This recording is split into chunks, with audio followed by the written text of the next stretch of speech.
Hello students, आज हम लोग स्टार्ट करने वाले हैं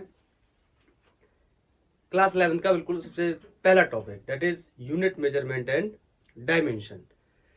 एक्चुअली में हम 1D और 2D मोशन की स्टडी करते हैं। 2D के अंदर वेक्टर और projectile motion, UCM uniform circular motion जैसी चीज़ों की हम पढ़ाई कर चुके हैं, लेकिन आई थिंक ये भी जरूरी है क्योंकि आपको जब आप स्टार्ट करेंगे पढ़ना तो कहाँ से करेंगे, शुरू से पढ़ना स्टार्ट करेंगे। तो आज इसलिए हम स्टार्ट करने जा रहे हैं यूनिट मेजरमेंट एंड डायमेंशन। तो यूनिट मेजरमेंट एंड डायमेंशन को क्लियर करेंगे। उसके बाद 1D 2D हम लोगों ने पहले पढ़ रखा है या आपने नहीं पढ़ा है तो आप उसको कैरी कर सकते हैं। मोशन इन स्ट्रेट लाइन जिसके अप्रोक्स 9 लेक्चर्स है, एंड मोशन इन 2D मतलब vector, projectile and uniform circular motion.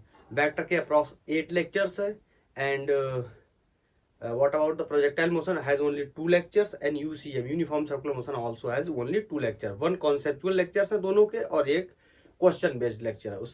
उसके बाद हम कैरी कर देंगे डायरेक्ट क्या, NLM Newton's law of motion. उससे पहले हम बात करने जा रहे हैं किसकी, यूनिट मेजरमेंट एंड डायमेंशन की। तो आज का टॉपिक है unit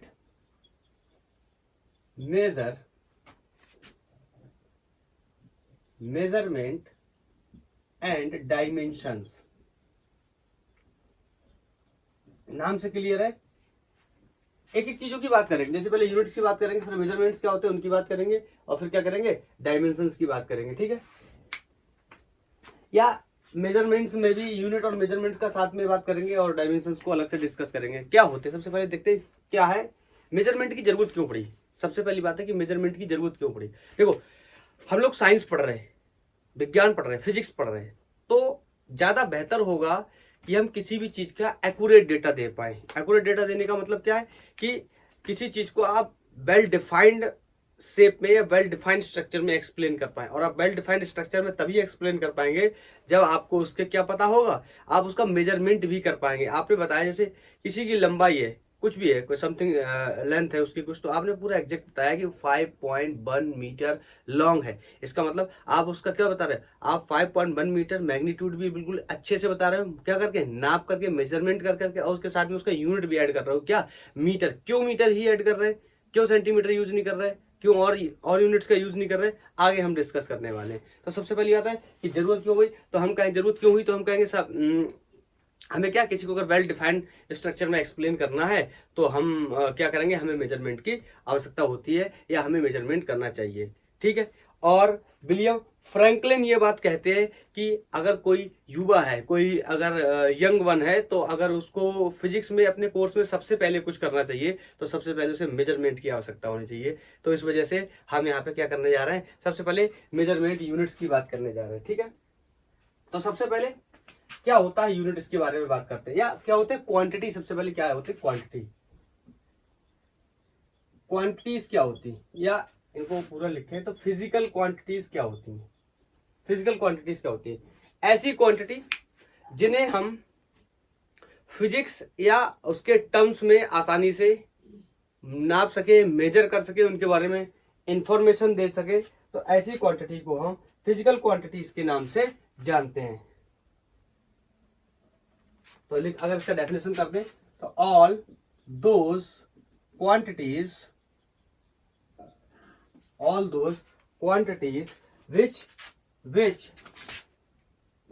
which can be measured directly or indirectly। मैं बताता हूं उसका क्या मतलब है, डायरेक्टली और indirectly, and in terms of physics law, आगे ये नहीं लिख रहा हूं, is known as physical quantities. Okay, in terms can be expressed in the terms of physics law is called physical quantity. क्या मतलब, इस बात को समझते। देखो, हम किसी चीज को नापने गए, किसी का मेजरमेंट करने गए, या तो हम उसको डायरेक्ट नाप ले, ना डायरेक्ट नाप पाए तो इनडायरेक्ट नाप ले। जैसे कोई माउंटेन है, अब माउंटेन की हाइट को नापना हमारे लिए इतना इजी काम तो है नहीं, कैसा अनएसेसिबल है, तो हम उसका क्या कर ले, एक मनगढ़ंत कैलकुलेशन कर ले, बोलो इनडायरेक्टली नाप लें उसको, मेथड क्या आगे भी डिस्कस करेंगे, ठीक है। या फिर कोई ऐसी चीज जैसे हम डायरेक्ट नाप लें, जैसे कोई पिलर है या पोल की लेंथ है, हम उसको डायरेक्ट भी नाप सकते हैं, तो डायरेक्ट नाप लें, इनडायरेक्ट नाप लें, ठीक है। मेजरमेंट कर लें, कैसा डायरेक्ट मेजरमेंट कर लें, इनडायरेक्ट कर लें, या फिजिक्स के नियमों के आधार पर कर ले, लॉ ऑफ फिजिक्स के अकॉर्डिंग कर ले। जैसे बहुत सारे लॉ है फिजिक्स में, आपको पता ही है, आपने अब पढ़ना शुरू कर रहे हो तो आपको पता चल जाएंगे। तो ऐसी क्वांटिटीज जिन्हें हम डायरेक्ट मेजर कर सकते हैं या इनडायरेक्ट भी मेजर कर सकते हैं या फिजिक्स के लॉ के टर्म्स में भी मेजर कर सकते हैं, ऐसी क्वांटिटीज को हम फिजिकल क्वांटिटीज के नाम से जानते हैं। और फिजिकल क्वांटिटीज फर्दर दो प्रकार की होती है, मैं आपको बताने जा रहा हूं। ये जो फिजिकल क्वांटिटीज होते हैं ये फर्दर टू टाइप्स के होते हैं। One is fundamental quantities, and next one is derived quantities,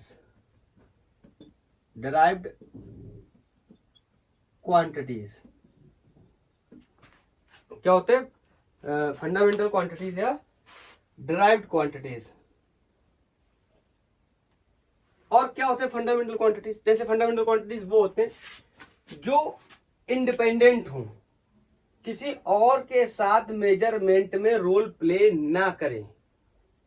independent हो, किसी और के साथ मेजरमेंट में रोल प्ले ना करें, हाँ बिल्कुल। जैसे आप बताओ टाइम है, टाइम क्या है? इंडिपेंडेंट है। बोलो मास क्या है? इंडिपेंडेंट है। बोलो। तो ऐसे ऐसे क्वांटिटीज जो इंडिपेंडेंट हैं, जिनका मेजरमेंट हम किसी और के साथ नहीं कर सकते और जो किसी और क्वांटिटी को इफेक्ट भी नहीं करते। जैसे टाइम है, टाइम अपना चेंज हो रहा है, वो किसी और क्वांटिटी को इफेक्ट नहीं कर रहा है। जैसे टाइम के चेंज होने से किसी की लेंथ नहीं बढ़ जाती, किसी का मास नहीं बढ़ जाता, समझ रहे हैं ना? ऐसी क्वांटिटी जो इंडिपेंडेंट हो और जिनकी वजह से कोई दूसरे क्वांटिटीज में कोई इफेक्ट ना आए, कोई चेंज ना आए, तो ऐसी क्वांटिटीज को हम क्या बोलते हैं? फंडामेंटल क्वांटिटीज के नाम से जानते हैं। तो इसकी डेफिनेशन लिख दे रहे हैं। द फिजिकल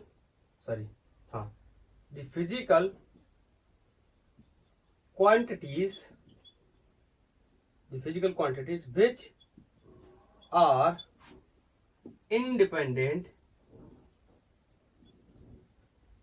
independent बोलो कैसी है? इंडिपेंडेंट है,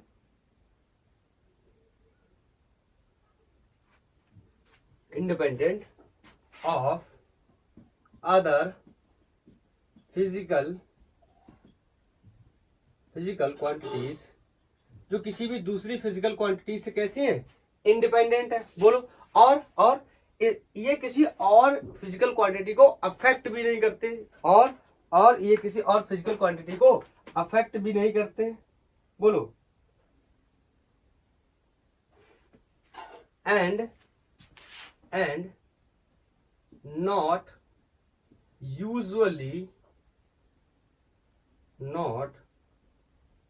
usually defined in terms of other quantities।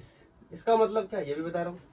मतलब ऐसी फंडामेंटल क्वांटिटी जो इंडिपेंडेंट है और किसी दूसरे से एक्सप्लेन भी नहीं कर रहे, not usually defined in terms of other quantities. जैसे टाइम है, टाइम को हम किसी और क्वांटिटी के रूप में एक्सप्लेन नहीं कर सकते। बोलो। टाइम को किसी और क्वांटिटी के रूप में एक्सप्लेन नहीं कर सकते, या आप ऐसा भी कह सकते हो कि जिनको फर्दर और छोटे में तोड़ा नहीं जा सकता, उनको भी हम क्या बोलते हैं? फंडामेंटल क्वांटिटीज के नाम से जानते हैं। बोलो क्लियर है? बोलो। नेक्स्ट वन इज, इसका दूसरा जो पार्ट है ड्राइव्ड क्वांटिटीज। तो मैं इसको दूसरे भाषा में कहूं, अब इसकी इतनी लंबी इंग्लिश ना लिख के, ये ऐसी क्वांटिटीज हैं जो दूसरे क्वांटिटीज पे डिपेंड करते हैं और जिन्हें दूसरे क्वांटिटीज से हम क्या करते हैं? ड्राइव करके निकालते हैं। ऐसी क्वांटिटीज को हम ड्राइव्ड यूनिट के नाम से जानते हैं। अच्छा, इसका थोड़ा, इसके दो चार एग्जाम्पल अगर लिख दूं मैं, तो इसका लिख दूं क्या? टाइम, बोलो, मास और बोलो लेंथ, और बोलो लेंथ, और बोलो ल्यूमिनस इंटेंसिटी का नाम सुना है? बोलो ल्यूमिनस इंटेंसिटी का नाम सुना है?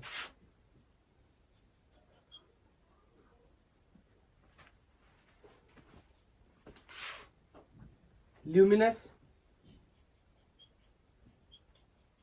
Intensity,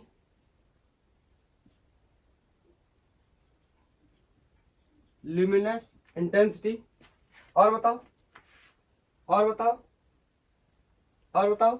and amount of substance के बारे में सुना है? अमाउंट ऑफ सब्सटेंस, अरे केमिस्ट्री में बहुत पढ़ोगे मोल कॉन्सेप्ट के अंदर। अमाउंट ऑफ सब्सटेंस क्या है, विजिबल है ना? पहले तो ये चेक कर लूं। ओह, ल्यूमिनस इंटेंसिटी तक तो आ रहा है। हाँ, मैं बोल के बता दे रहा हूँ क्या है। ल्यूमिनस इंटेंसिटी है और ये नीचे क्या लिखा है? अमाउंट ऑफ सब्सटेंस, मतलब मोल के बारे में जानकारी। आपको पता अमाउंट ऑफ सब्सटेंस को किसमें नापते हैं? मोल्स में नापते हैं, ठीक है।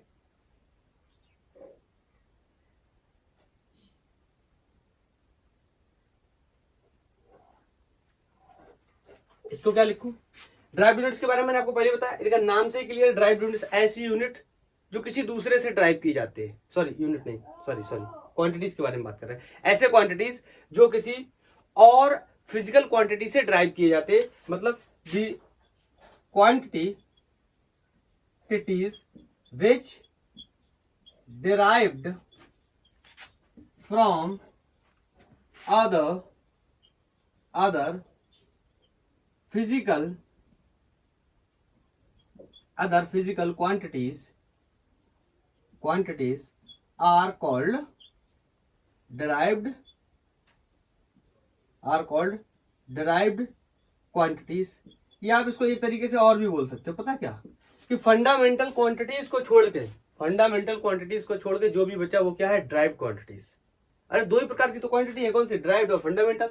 फंडामेंटल वो है जो किसी दूसरे पे निर्भर नहीं करती, किसी दूसरे के पे कोई इफेक्ट भी नहीं करती, और किसी दूसरे के से हम उन्हें ड्राइव भी नहीं कर सकते। जैसे मास किसी दूसरे से ड्राइव नहीं किया जा सकता, लेंथ भी किसी दूसरे से नहीं। Luminous intensity, time, amount of substance, ये कैसे हैं? फंडामेंटल क्वांटिटी है, मूलभूत आधार क्वांटिटी है, भौतिक क्वांटिटी। समझ गए ना?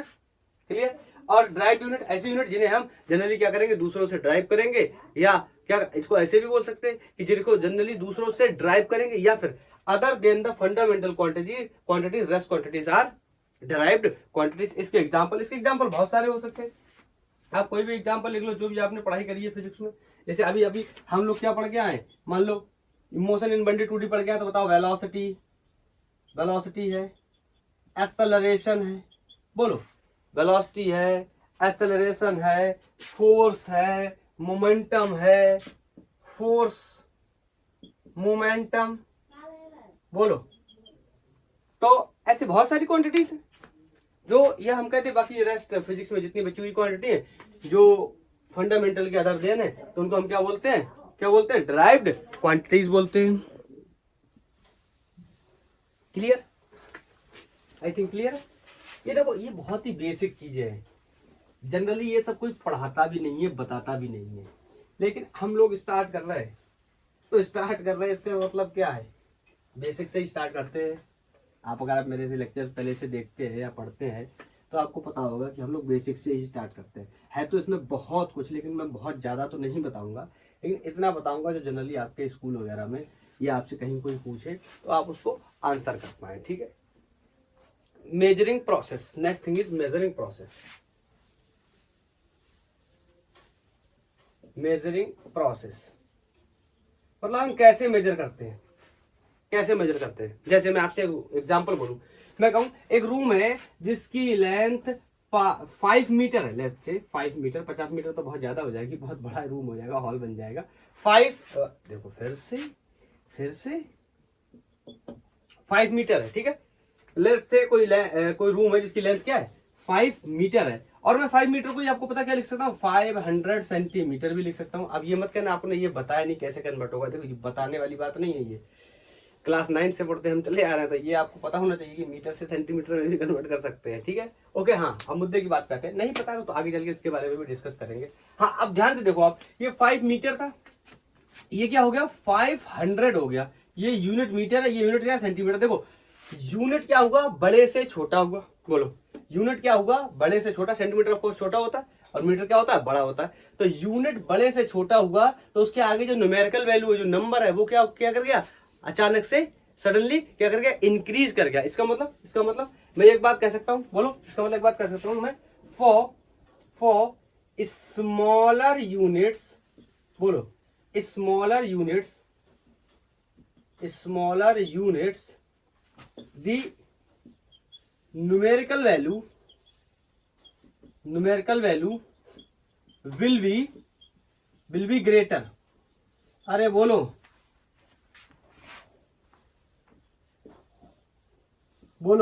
इसमें तो कोई डाउट है नहीं।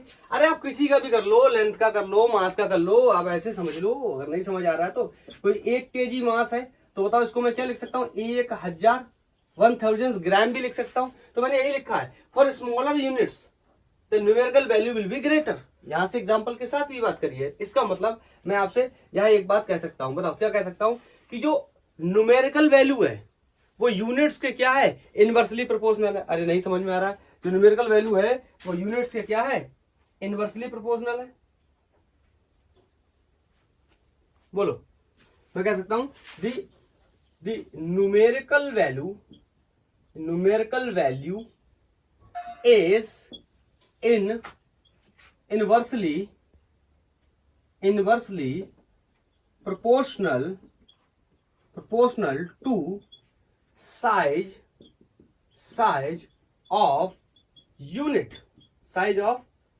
इसको मैं लेट्स से यू से डिस्कस कर दे रहा हूं। साइज ऑफ यूनिट, मैं यहां एक बात लिख रहा हूं, N is inversely proportional to U. बोलो कोई दिक्कत, बोलो कोई दिक्कत नहीं होनी चाहिए। यही तो बार बार बोल रहा हूं। 1 kg मास को मैं 1000 ग्राम्स भी लिख सकता हूं, 5 मीटर लेंथ को मैं 500 सेंटीमीटर भी लिख सकता हूं। इसका मतलब है स्मॉलर जो यूनिट्स होंगे उनके न्यूमेरिकल वैल्यूज क्या होंगे, बड़े होंगे। इसी बात को मैंने ऐसे लिखा था, numerical values is inversely proportional to the size of units. तो यहां से मैंने N is numerical value and U is unit. कोई भी यूनिट होगा, यूनिट तो बहुत होते हैं, कोई भी यूनिट होगा, क्या होते बहुत यूनिट, उनके बारे में भी डिस्कस करेंगे थोड़ा थोड़ा आगे चल के, ठीक है। यूनिट तो बताओ, इसको अगर मैं लिखना चाहूं तो ऐसे भी लिख सकता हूं। इसको आप यार तो बोलो एन यू इक्वल टू क्या हो गया, कांस्टेंट। ऐसे भी लिख सकता हूं। बोलो विजुअलिटी चेक कर लेने दो, मुझे एक फॉर्मूला बनाना है यहाँ पे, ठीक है। मेरी राइटिंग थोड़ा सा क्या, बहुत ज्यादा ही राइटिंग बहुत खराब है। बोलो ठीक है, एन यू क्या है, कांस्टेंट। तो बताओ एन यू कांस्टेंट है तो मैं यहां से लिख सकता हूं क्या, n1 u1 equal to n1 u1 equal to n2 u2। ये क्या है, ये क्या है, ये क्या है, ये क्या है, ये क्या है, ये क्या है, ये यहाँ पे फिर अगेन n1 n2 क्या है, न्यूमेरिकल वैल्यूज हैं। न्यूमेरिकल वैल्यूज जो भी क्वेश्चन में हमें या कन्वर्जेशन में हमें दी होंगी। और ये जो u1 और u2 है, ये क्या है, यूनिट्स है। ये क्या है, यूनिट्स है। हमसे क्वेश्चन डिमांड करेगा। Okay clear. तो हमें क्या करना होगा, इसमें हमें कोई न्यूमेरिकल वैल्यूज देगा, जैसे कहेगा ऐसे एग्जांपल के लिए, अभी मैं मान के चल रहा हूँ इतने पढ़े लिखे हो, थोड़ा बहुत पढ़ के आए हो, जैसे कह देगा कि 1 न्यूटन फोर्स को 1 डाइन फोर्स में कन्वर्ट करो, या 1 डाइन फोर्स कितने न्यूटन के बराबर होता है। इस तरीके से हमसे क्वेश्चन पूछेगा, या और यूनिट्स में भी कन्वर्ट करने के लिए हमसे बोल सकता है।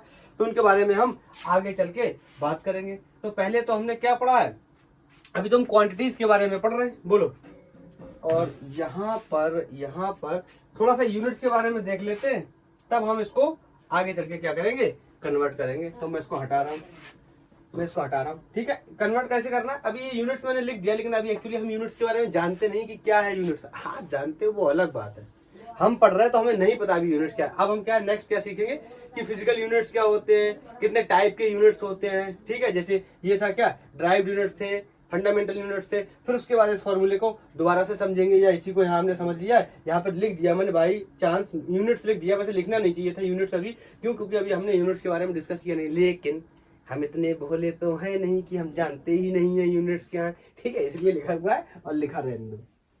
ओके समझ गए। तो थोड़ा सा देख लेते हैं यूनिट्स के बारे में, यूनिट क्या होते हैं। अरे यूनिट क्या है बताओ, किसी भी चीज के बारे में क्या देते हैं, कोई भी क्वांटिटी है उसकी क्या देते हैं, इंफॉर्मेशन देते हैं। कौन, यूनिट्स। किस तरीके की, अलग अलग प्रकार की इंफॉर्मेशन देते हैं, बोलो। तो हम कह सकते हैं क्या है physical quantities, sorry physical units क्या होते हैं, फिजिकल यूनिट्स क्या होते हैं, बोलो क्या है। हम कहते हैं क्या है, स्टैंडर्ड अमाउंट है किसी के बारे में, बोलो क्या है। हम कह सकते हैं दी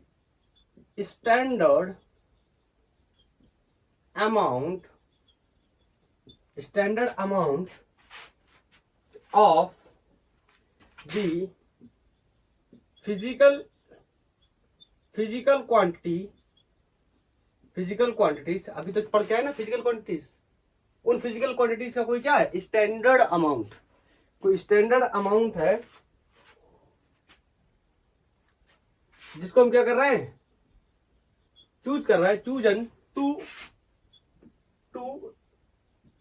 मेजर। क्या कर रहे हैं, उनको हम नापने के लिए सेलेक्ट कर रहे हैं, चूज कर रहे हैं the physical quantity of same kind, the physical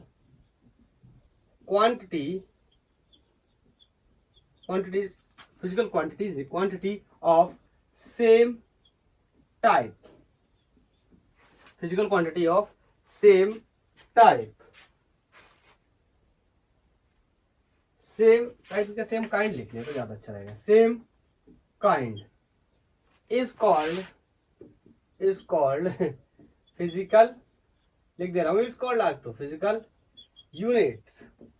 ठीक है, फिजिकल यूनिट मतलब कोई जो फिजिकल क्वांटिटी थी जिसके बारे में अभी हमने बात की थी। फिजिकल क्वांटिटी दो प्रकार की थी, फंडामेंटल और डेराइव। तो यहाँ हमें इससे मतलब नहीं है फंडामेंटल क्वांटिटी है डेराइव क्वांटिटी, यहाँ हमें मतलब क्या कि कोई फिजिकल क्वांटिटी है उसका एक अमाउंट हमें लेना है जिसको हमें क्या करना है, नापना है। किसका, सेम काइंड में, सेम तरीके से नापना है। ऐसे सिस्टम को हम क्या बोलते हैं, यूनिट्स बोलते हैं। क्या बोलते हैं, यूनिट्स। और अगेन जो फिजिकल यूनिट्स हैं ये फर्दर दो प्रकार के होंगे, लाइक दैट फंडामेंटल यूनिट्स। अब यहाँ इंग्लिश ज्यादा नहीं, ठीक है, एक्सप्लेन कर चुके हैं पहले से। फंडामेंटल क्वांटिटीज थी, यहाँ यूनिट्स है। और यहाँ पे डिराइव्ड यूनिट्स, बोलो क्या है, डिराइव्ड यूनिट्स, बोलो। तो कैसे हो, कौन होंगे फंडामेंटल यूनिट्स। अगर यूनिट्स के टर्म्स में बात करता हूं, हम कहेंगे ऐसे यूनिट जो इंडिपेंडेंट है, बोलो। और जो किसी और से ड्राइव नहीं किए जा सकते। और क्या लिख सकते हैं, और जिनको छोटे में नहीं तोड़ सकते, मतलब और कोई सब यूनिट इनका पॉसिबल ना हो, बोलो। जिन्हें और हम छोटा नहीं कर सकते, बोलो। हम कह सकते हैं दी physical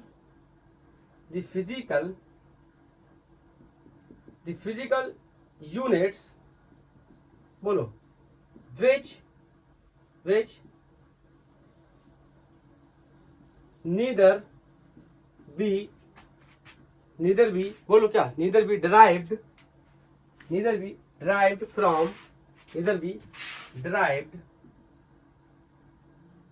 from other one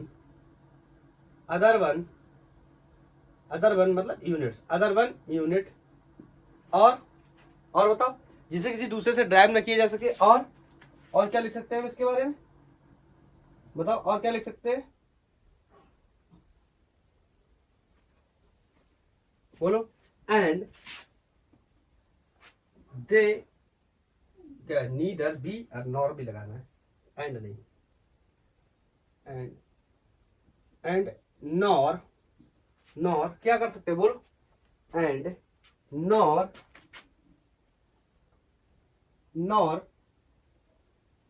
they can be further resolved, they can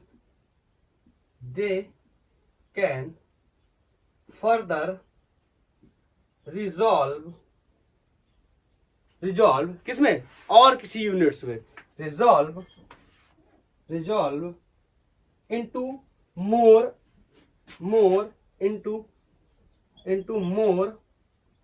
simpler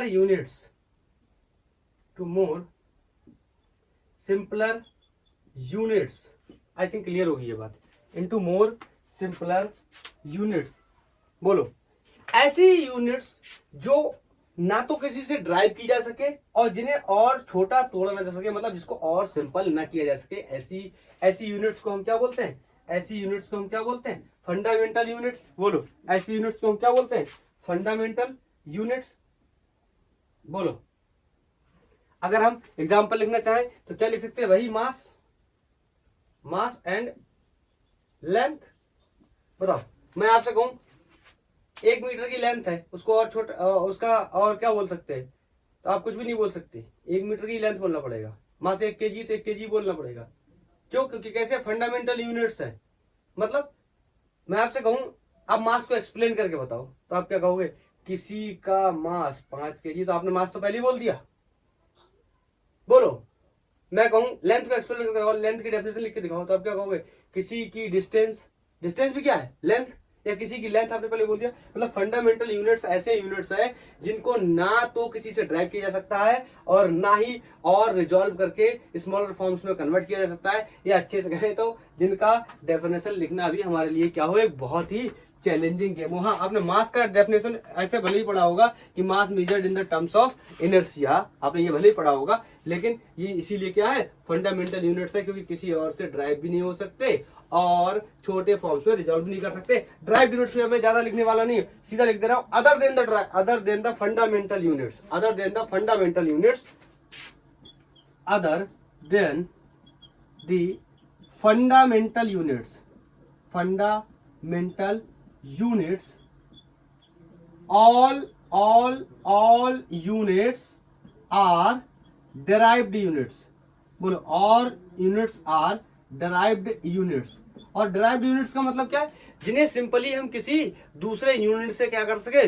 drive कर सके, ऐसे यूनिट्स को हम क्या बोलते हैं? ड्राइव यूनिट्स बोलते हैं। एक एग्जांपल देख लेते हैं। आपने बहुत पढ़ा है, अभी हम पढ़ के आए किसके बारे में? स्पीड क्या होता है? बोलो डिस्टेंस। बोलो क्या होता है? डिस्टेंस। बोलो क्या होता है? Distance upon time. स्पीड को हम v से लिखते हैं। विजिबल है, पहले चेक कर लो, नहीं है तो ऊपर बताऊंगा। अभी तो है लेकिन फिर भी यहाँ बता दे रहा हूँ। बोलो डिस्टेंस का यूनिट क्या होता है? अभी आपको यूनिट में पता नहीं, लेकिन मैं बताऊंगा आगे चल के। तब तक मैं मान के चल रहा हूँ आपको पता है कि डिस्टेंस मीटर में नापा जाता है। और बोलो टाइम किस में नापा जाता है? सेकंड में। तो बोलो इसका यूनिट क्या हो गया? इसका यूनिट क्या हो गया? इसका यूनिट क्या हो गया? मीटर पर सेकंड। किसका? किसका? स्पीड का। स्पीड कैसे यूनिट है? ड्राइव। देखो ना, ड्राइव कर रहा है कैसे कर रहा है? फंडामेंटल से कर रहा है। देखो फंडामेंटल से भी कर रहा है। तो ऐसे यूनिट जिनको फंडामेंटल यूनिट्स से ड्राइव किया जाता है या फंडामेंटल यूनिट्स के अदर देन भी ड्राइव किया जा सकता है, ऐसे यूनिट्स को हम क्या बोलते हैं? ऐसे यूनिट्स को हम क्या बोलते हैं? Derived units. देखो ये तो मैंने लिखा है other than the fundamental units क्या कहलाते हैं? ड्राइव्ड यूनिट्स कहलाते हैं। अगर आपको इसकी डेफिनेशन लिखना है तो आप कह सकते हैं ऐसे units, the units which can be derived from the fundamental units, बोलो, and as well as from the other units are also called derived units, are called derived units। example speed है, acceleration है, समझ रहे हैं, momentum है, समझ रहे हैं, force है, torque है, बहुत जितने एग्जाम्पल है सभी सीखे हैं other than the fundamental units। बोलो वैसे तो आपने ये सब हो सकता है कभी पढ़ा ही ना हो आपको, या तो आपने क्लास ईयर्स वगैरह में पढ़ा हो, अगर आपको पढ़ाया गया है तो ये वहां सब चीजें पढ़ाई गई होंगी। लेकिन मैंने आपको बोला ना, मैं शुरू से शुरू कर रहा हूँ, इस वजह से मैं आपको बता रहा हूँ क्योंकि मैं समझता हूँ कि जो स्टूडेंट अगर जीरो से पढ़ रहा है तो उसको भी ये बातें समझ आनी चाहिए। जो कुछ भी नहीं जानता है मैं उसको भी सिखाने की कोशिश करूंगा। नेक्स्ट वन इज, बोलो बोलो आपने पढ़ा होगा सिस्टम ऑफ यूनिट्स के बारे में। बोलो बोलो आपने पढ़ा होगा किसके बारे में? System of units. System of units. अब इसके बारे में ज्यादा एक्सप्लेनेशन दे दूंगा, सिर्फ लिखाऊंगा नहीं। बोलो क्या होता है? आपने पढ़ा होगा CGS, आपने पढ़ा होगा MKS, आपने पढ़ा होगा FPS, आपने पढ़ा होगा SI। बोलो नाम से ही क्लियर है, इसका नाम क्या है? CGS का मतलब सेंटीमीटर।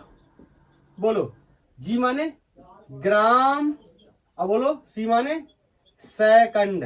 बोलो ग्राम, सेंटीमीटर, ग्राम, सेकंड। M माने बोलो metre,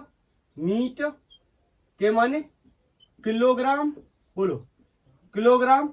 and MKS, S means second, ठीक है। F means foot,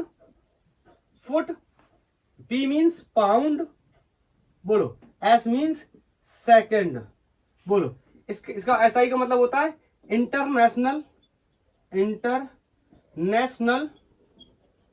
system of units.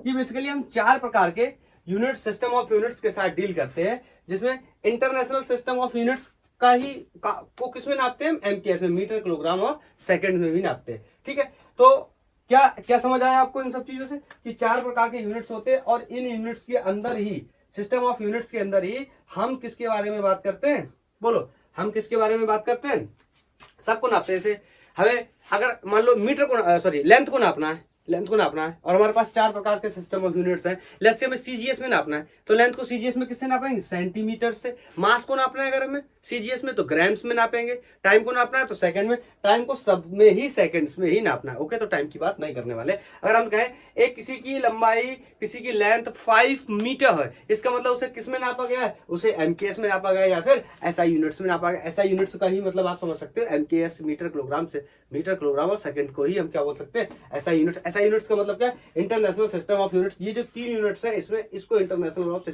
System of units के तौर पे हम क्या करते हैं, ट्रीट करते हैं। अगर हम कहें किसी की हम फुट में नापते हैं ना, डिस्टेंस को आपने सुना होगा कि हमारा जो प्लॉट है वो 40x60 है, फुट में नापते हैं, आप समझ रहे हो। तो फुट में, और मास को किस में नापना हो, पाउंड में, पाउंड में नापना हो। तो मास को अगर पाउंड में नापना हो तो किस में नापते हैं, एफपीएस, फुट पाउंड सेकंड में। मास को ग्राम्स में भी नापते हैं, मास को केजी माने किलोग्राम्स में भी नापते हैं, और मास को हम किस में भी नाप सकते हैं, पाउंड्स में भी नाप सकते हैं। एक्चुअली में पाउंड, ये pound I think English countries में चलता है, लाइक ब्रिटेन और यूएसए, सॉरी इंग्लैंड वगैरह में किसमें चलता है, ये पाउंड में भी नापा जाता है। आपने अगर क्लास 10th है 12th है, मुझे इतना याद नहीं आ रहा, आई थिंक नहीं, क्लास 12th की बात है। लाइट ऑफ एशिया करके इंग्लिश में एक टॉपिक हुआ करता था, वहाँ पे एंटोनियो और बेसानियो वगैरह की बात की गई होगी। आपने एक प्ले पढ़ा होगा, एक ड्रामा पढ़ा होगा।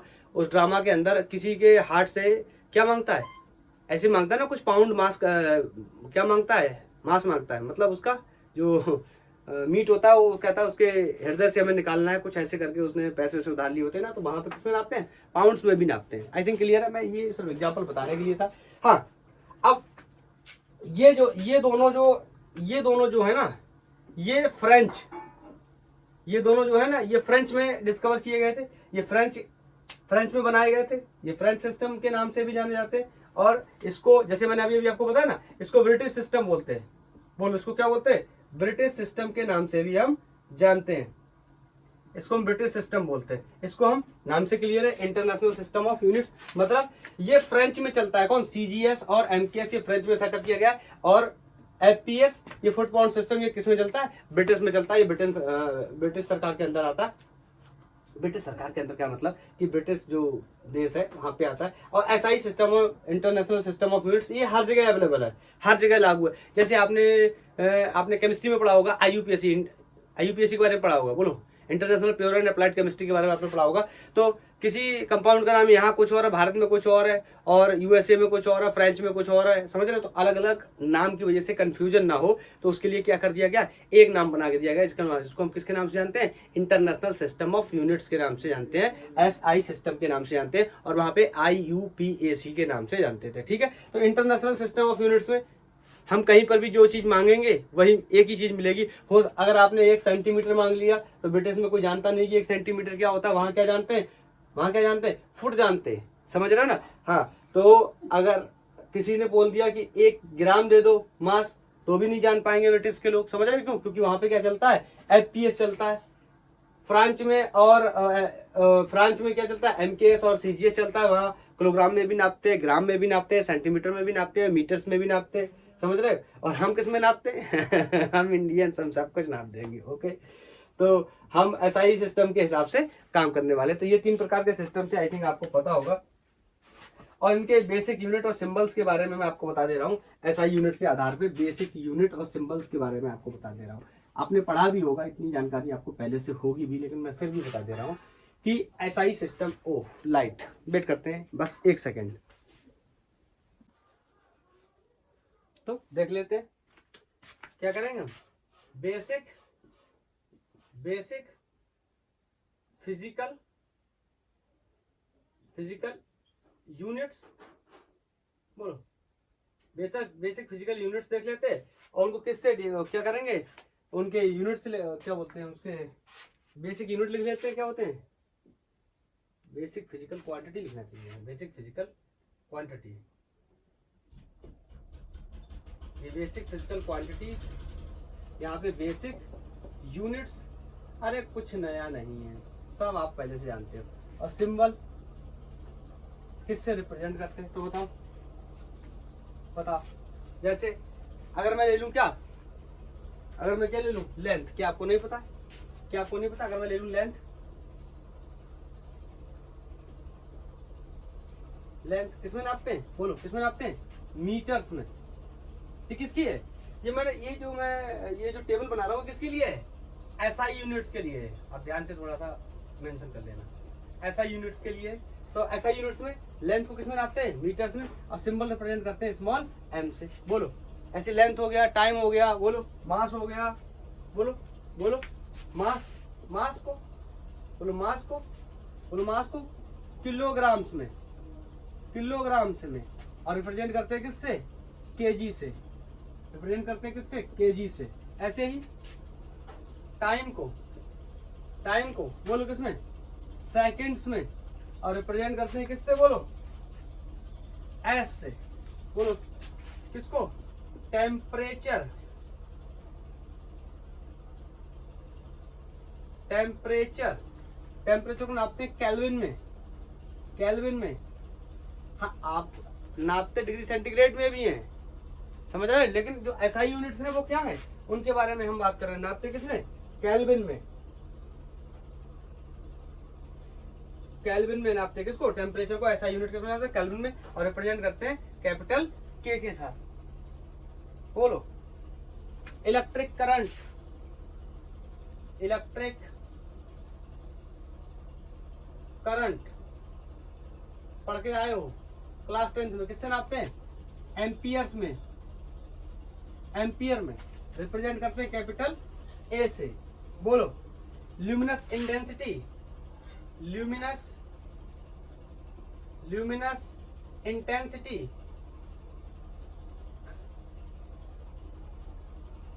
ल्यूमिनस इंटेंसिटी बोलो किसमें नापते हैं, बोलो कैंडला में, किसमें, कैंडला, कैंडला रिप्रेजेंटेटिव यूनिट है, सॉरी सिंबल है सीडी, ठीक है, दिख रहा है, विजिबल है, बस यहीं तक है। चलो कोई बात नहीं, एक यहाँ कहीं मैं ये 6th हो गया, 7th यहाँ कहीं बीच में मेंशन कर देता हूँ, ठीक है, 7th यहाँ बीच में कहीं मेंशन कर देता हूँ। तो ये है quantity, quantity of matter, matter की क्वांटिटी को किसमें नापते हैं, मोल में।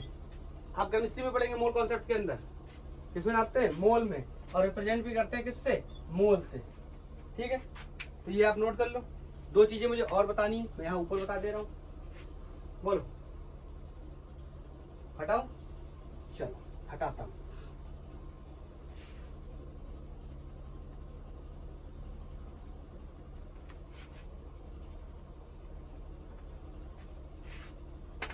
यहाँ क्या था, बेसिक फिजिकल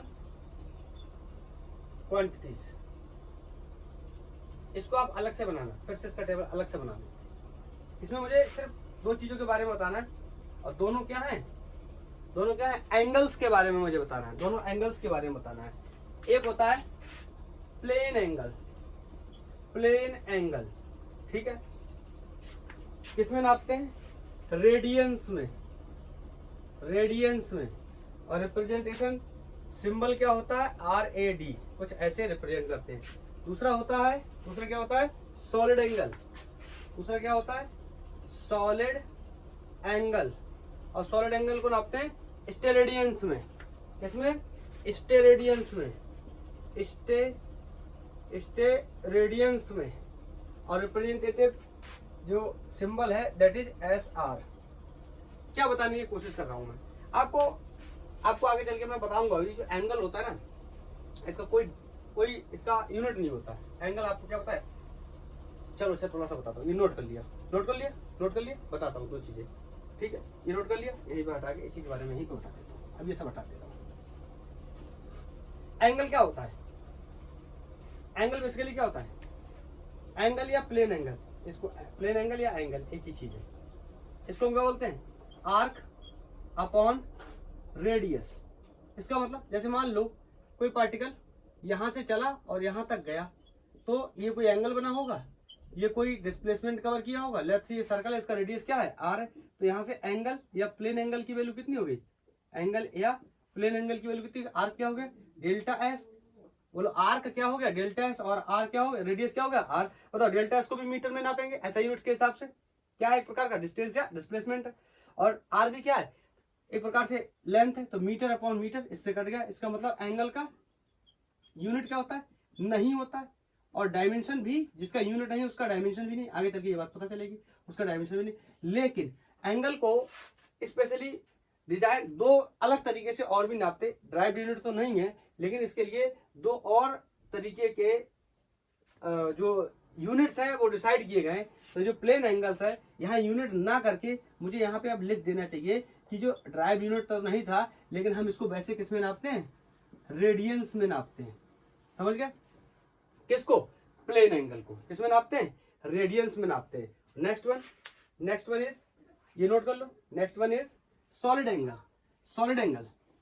सॉलिड एंगल क्या होता है, पहली बात तो आपको ये समझ लेना चाहिए थोड़ा सा। अगर मैं आपसे बोलूं इस सॉलिड एंगल को हमें कैसे समझना है, सॉलिड एंगल को कैसे समझना है, सॉलिड एंगल को आप ऐसे समझ सकते हो, जैसे मान लो एक आइसक्रीम होती है ना, आइसक्रीम को उल्टा कर दे हम, आइसक्रीम का जो कोन होता है लाइक दिस, ये मान लो कोई ऑब्जेक्ट है, तो इस तरीके से अगर मैं उसका स्ट्रक्चर बनाऊं तो यहां से जो एंगल है this is called solid angle. बोलो इसको क्या बोलते हैं, सॉलिड एंगल। और इसको नापते किसमें, स्टे रेडियंस में, नापते किसमें, स्टे रेडियंस में।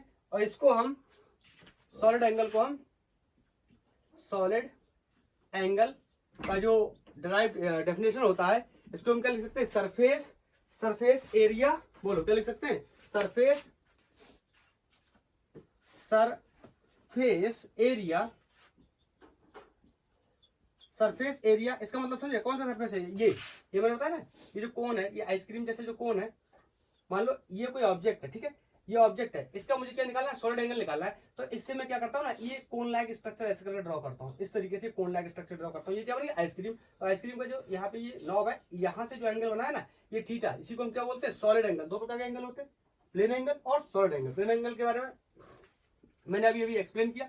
सॉलिड एंगल, तो ये जो सरफेस एरिया है ना, ये सरफेस एरिया, इसकी ही बात कर रहा हूं मैं, कि सॉलिड एंगल नहीं, लेकिन क्या करूंगा, सरफेस एरिया को डिवाइड करूंगा। बोलो ये हो गया इसका क्या, सरफेस एरिया। और सरफेस एरिया को बताओ किससे डिवाइड करूंगा, बोलो किससे डिवाइड करूंगा, इसका कुछ ना कुछ क्या होगा, इसका कुछ ना कुछ क्या होगा, इसका कुछ ना कुछ क्या होगा, रेडियस। लेट्स से इसका आर रेडियस है, तो इसको डिवाइड करूंगा किससे, रेडियस। और उसका भी क्या करना है, स्क्वायर।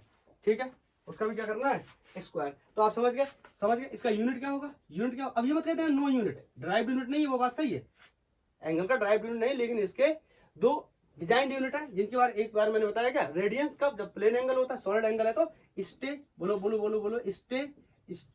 Stay radiance. ठीक है, यूनिट कुछ भी डिसाइड कर लिया हो, लेकिन डायमेंशन तब तक नहीं होगा जब तक कोई भी डिराइव्ड यूनिट नहीं होगा, तो इसका कोई भी डायमेंशन होने वाला नहीं है। ये क्वेश्चन आगे भी आएगा जब हम किसकी बात करेंगे, डायमेंशंस की बात करेंगे।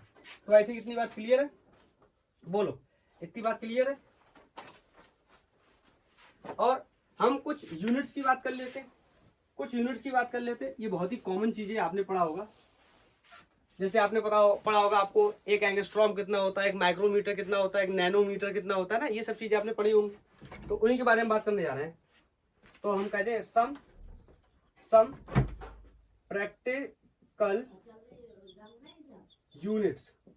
कुछ प्रैक्टिकल यूनिट्स के बारे में अगर हम बात करें तो सबसे पहले स्टार्ट करते हैं फर्मी से। 1 फर्मी कितना होता है, फर्मी एक्चुअली में क्या होता है, फर्मी हम इस्तेमाल करते हैं बहुत ही छोटे डिस्टेंसेस को मेजर करने के लिए। लाइक आपने एटम के बारे में पढ़ा होगा, तो एटम का जो साइज होता है, या एटम के अंदर न्यूक्लियस होता है, न्यूक्लियस का साइज या एटम के साइज को मेजर करने के लिए हम बहुत ही छोटे पैरामीटर जस्ट लाइक फर्मी का इस्तेमाल करते हैं। और ये जो 1 फर्मी है ये इक्वल टू होता है 10⁻⁻15 मीटर, 10⁻⁻15 मीटर के बराबर होता है। कौन, 1 फर्मी।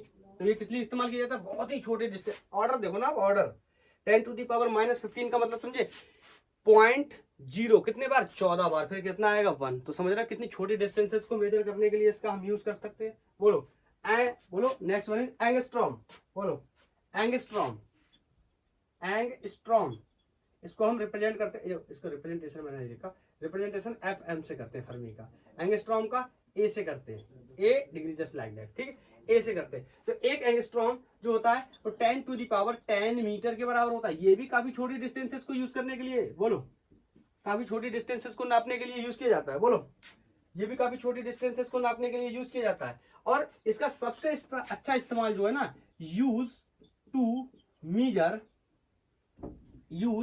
मीजर, सबसे बेस्ट किसके लिए? For wavelength of light. सबसे अच्छा इसको लाइट की वेवलेंथ नापने के लिए यूज करते हैं। इसके लिए बोलोगे इसके एटॉमिक कैलकुलेशंस के लिए, अगर हम बोलते हैं इसके लिए फॉर एटॉमिक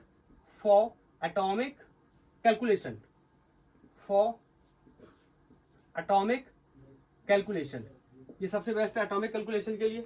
बोलो समझ गए। Next one is nanometre.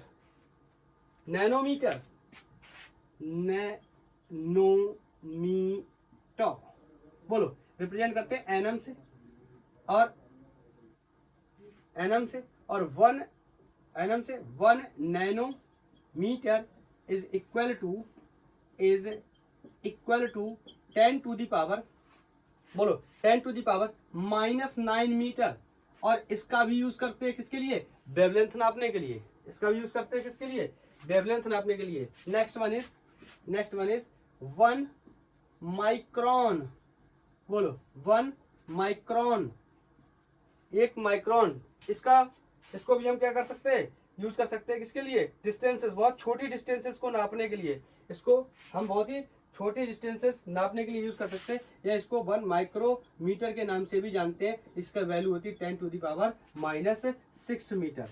मतलब 1 micrometer is equal to 10⁻6 meter. मुझे चेक करने दो विजुअल है या नहीं है विजुअल, ठीक है।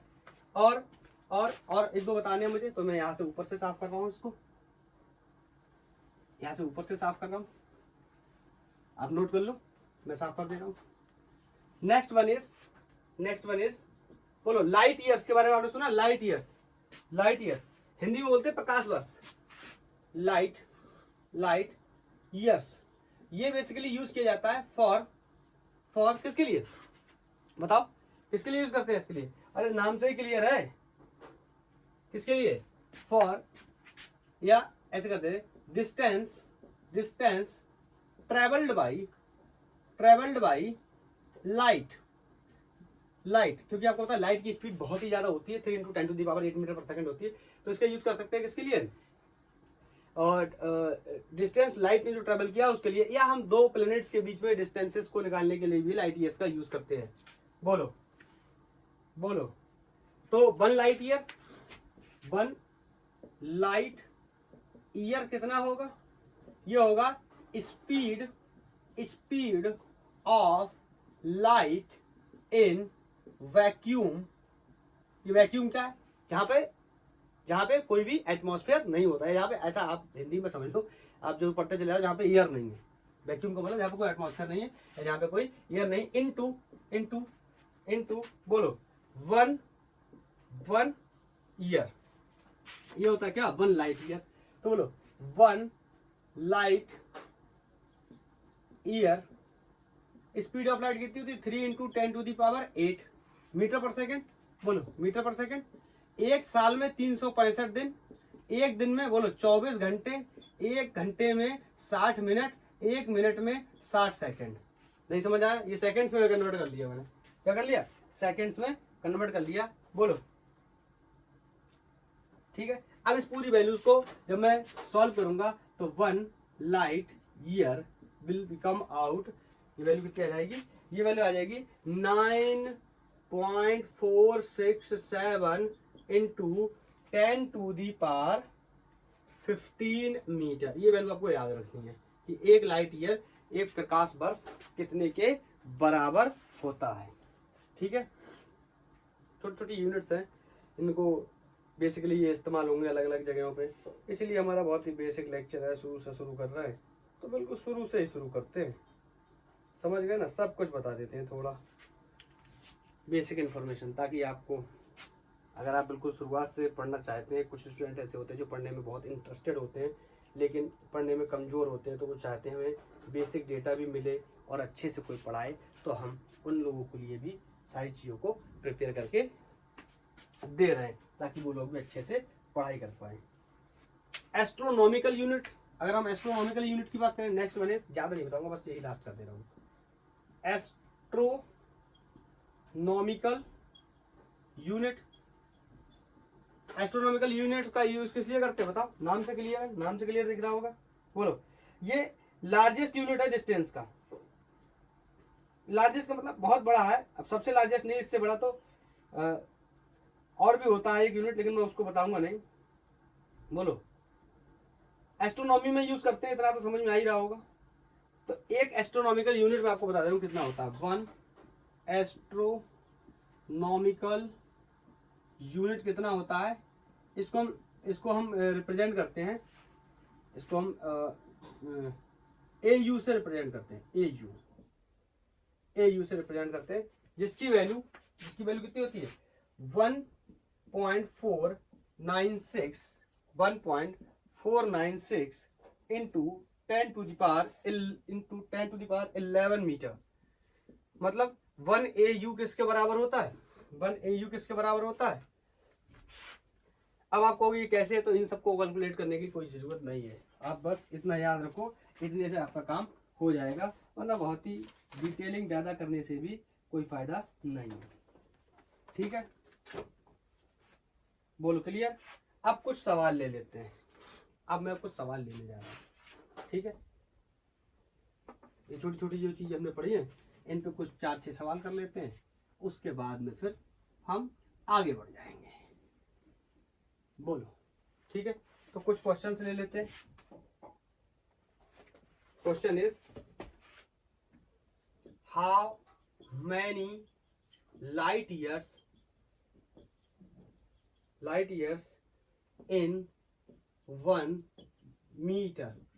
करा 1 मीटर में कितने लाइट ईयर्स होते हैं, तो एक लाइट ईयर आपको पता है कितना होता है, 9.46 into 10 to the power 15 meter.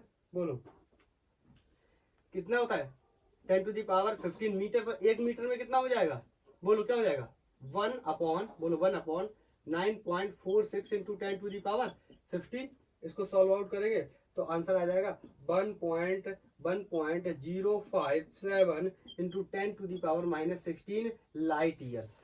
तो 1 मीटर में कितने लाइट ईयर हो गए, 1.05 into 10 to the power -16 light years. अरे यार इतना तो पता ही होगा ना कि एक लाइट ईयर में होते हैं 9.46 into 10 to the power 15 meter, तो 1 मीटर में कितने हो जाएंगे, 1/9.46 into 10 to the power 15 meter. इसको पलट के सीधा करेंगे तो इस तरीके से आ जाएगा।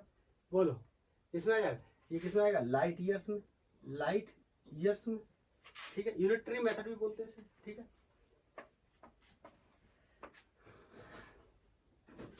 क्लियर है, आई थिंक कोई डाउट नहीं होना चाहिए। नेक्स्ट इज, बोल रहा है the radius of gold nucleus is 4.13 Fermi. Gold का जो न्यूक्लियस है उसका रेडियस 41.3 फर्मी है। बोल रहे हैं एक्सप्रेस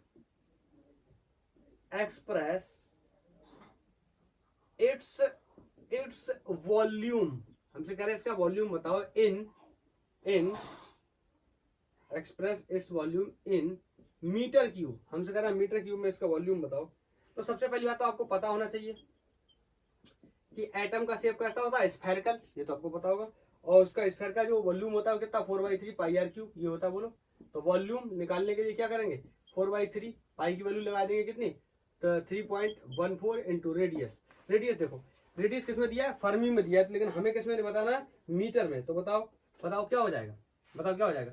एक फर्मी में कितना होता है, एक फर्मी में होता है 10 टू दी पावर माइनस, बोलो 10 to the power minus 15 meter, बोलो 10 टू दी पावर 15 मीटर। तो हम यहाँ क्या लिख सकते हैं, बोलो तो 41.3 फर्मी में कितने मीटर होंगे, this will be 41.3 into 10 to the power minus 15 meter. I think clear है। इस वैल्यू को उठा के यहाँ रख देंगे, this is going to be 41.3 into 10 to the power minus 15, और इसका क्या कर देंगे, क्यूब कर देंगे। अब ये मत पूछो ये कैसे सॉल्व होगा, हाँ अब मैं डायरेक्ट आंसर लिख रहा हूँ, तरीका आपको बता रहा हूँ ना कि कैसे निकाला जाएगा। कैलकुलेशन वगैरह आप खुद से किया करें, ठीक है। इतना वॉल्यूम आ जाएगा। इंपॉर्टेंट बात क्या थी, बस फर्मी को किसमें कन्वर्ट करना था, मीटर में।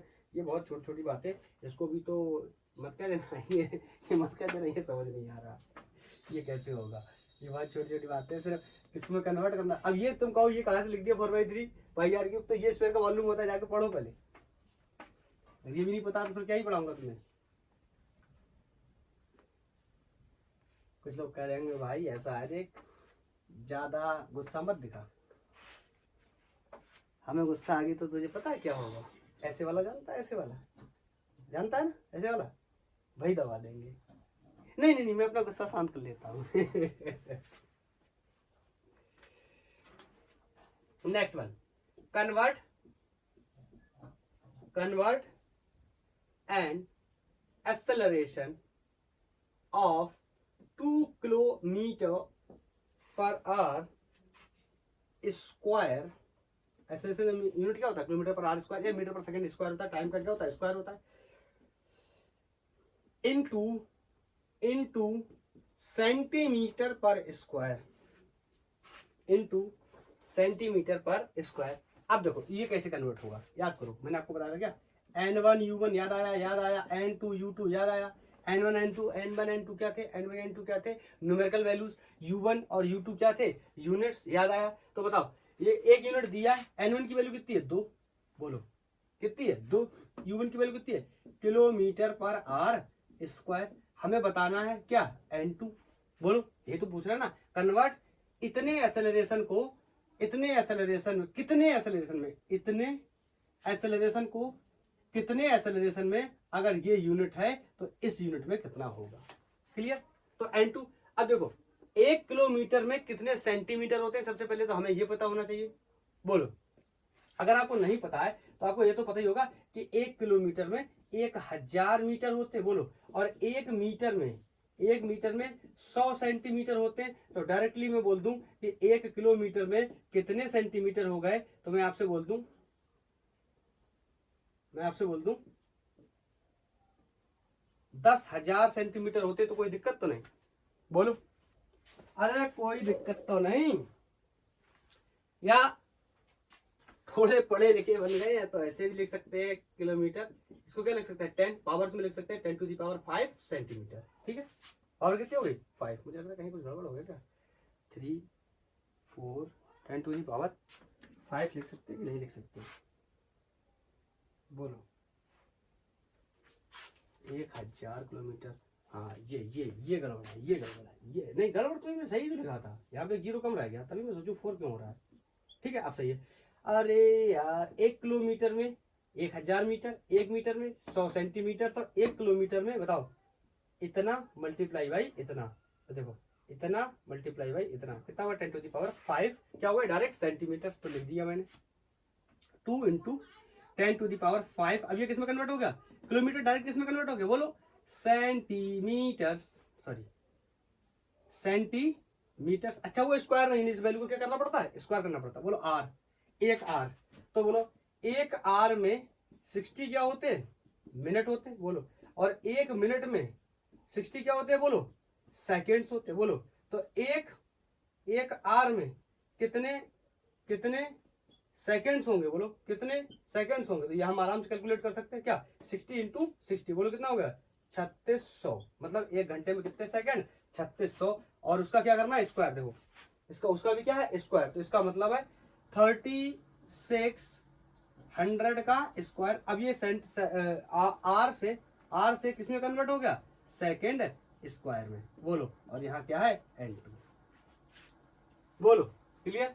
आप कहोगे इसका u कहाँ गया, इसका u कहाँ गया, अरे इसका u ही तो हमें यही तो हमें निकालना है ना, ये ऑटोमेटिक u इधर आ रहा है, देखो कन्वर्ट हो गया किसमें, सेंटीमीटर पर सेकंड स्क्वायर में। अब इस वैल्यू को क्या करना, सॉल्व करना। अब सॉल्व करने के लिए मत कहना, देखो ये क्या हुआ 10, ये 100 है, इसका स्क्वायर कितना हो जाएगा, बोलो 20 स्क्वायर कितना हो जाएगा, 4 जीरो ऊपर जाएगा कटेंगे, कितना बचेगा, कितना बचेगा, बोलो कितना बचेगा, 1 जीरो, ये कितना हो गया 20, ये कितना हो गया 36, तो ये हो गया N2 इक्वल टू 20/36 सेंटीमीटर पर सेकेंड स्क्वायर। अब ये मत कहना ये सॉल्व करो, 20/36 को सॉल्व करो, नहीं ये अपने आप कर लेना।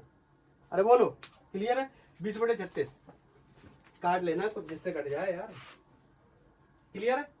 तो हटा रहा हूं इसको, कैसे कन्वर्ट करेंगे आई थिंक क्लियर है, बहुत ही बेसिक तरीके से मैंने बताया। नेक्स्ट इज बोल रहा है question is the Young's modulus. कोई बात नहीं पता यंग मॉडुलस, कोई बात नहीं, आगे चल के जब क्लास 11 की किताब पहली खत्म हो जाएगी, दूसरी किताब स्टार्ट होगी, तो सेकंड बुक का पहला ही चैप्टर वहीं पे मिलेगा, क्या Young modulus. No problem no problem no problem. बोल रहा है express it in dynes centimeter square, 9 centimeter square. देखो सबसे पहले तो तुम्हें ये पता होना चाहिए फोर्स का सीजीएस यूनिट क्या होता है, डाइन होता है, ठीक है। तो हमसे कह रहा है फिर से वही फॉर्मूला लगा रहा है, N1 बोलो N1 U1 is equal to N2 U2। कह रहा है इतने कौन, न्यूटन पर मीटर स्क्वायर बराबर होंगे कितने किसके, डाइन पर सेंटीमीटर स्क्वायर के। तो वैल्यू को लिख लेते हैं 9.1 इंटू 10⁻11 न्यूटन पर मीटर स्क्वायर बराबर होंगे किसके, N2 के। और N2 यूनिट क्या होगा, ये यूनिट होने वाला है, तो कितने डाइन के या कितने डाइन पर सेंटीमीटर स्क्वायर के बराबर होंगे। तो सबसे पहली बात न्यूटन है, तो यहाँ पे एक लाइन में पढ़ा दे रहा हूँ, थोड़ा सा आपको एक्सप्लेन कर दे रहा हूँ। 11 और बताओ मीटर से सेंटीमीटर में जाते हैं, आपको पता क्या हो जाएगा, 100 लिख दूं बोलो 100, और मीटर का क्या है स्क्वायर, तो इसका क्या हो जाएगा स्क्वायर। बोलो ये कन्वर्ट हो गया किसमें, सेंटीमीटर स्क्वायर में, ये क्या हो गया N2। अब मुझे नहीं पता है न्यूटन की जगह डाइन लिखूंगा तो क्या हो जाएगा, तो सबसे पहले मैं आपको बताता हूँ यूनिट ऑफ फोर्स के बारे में।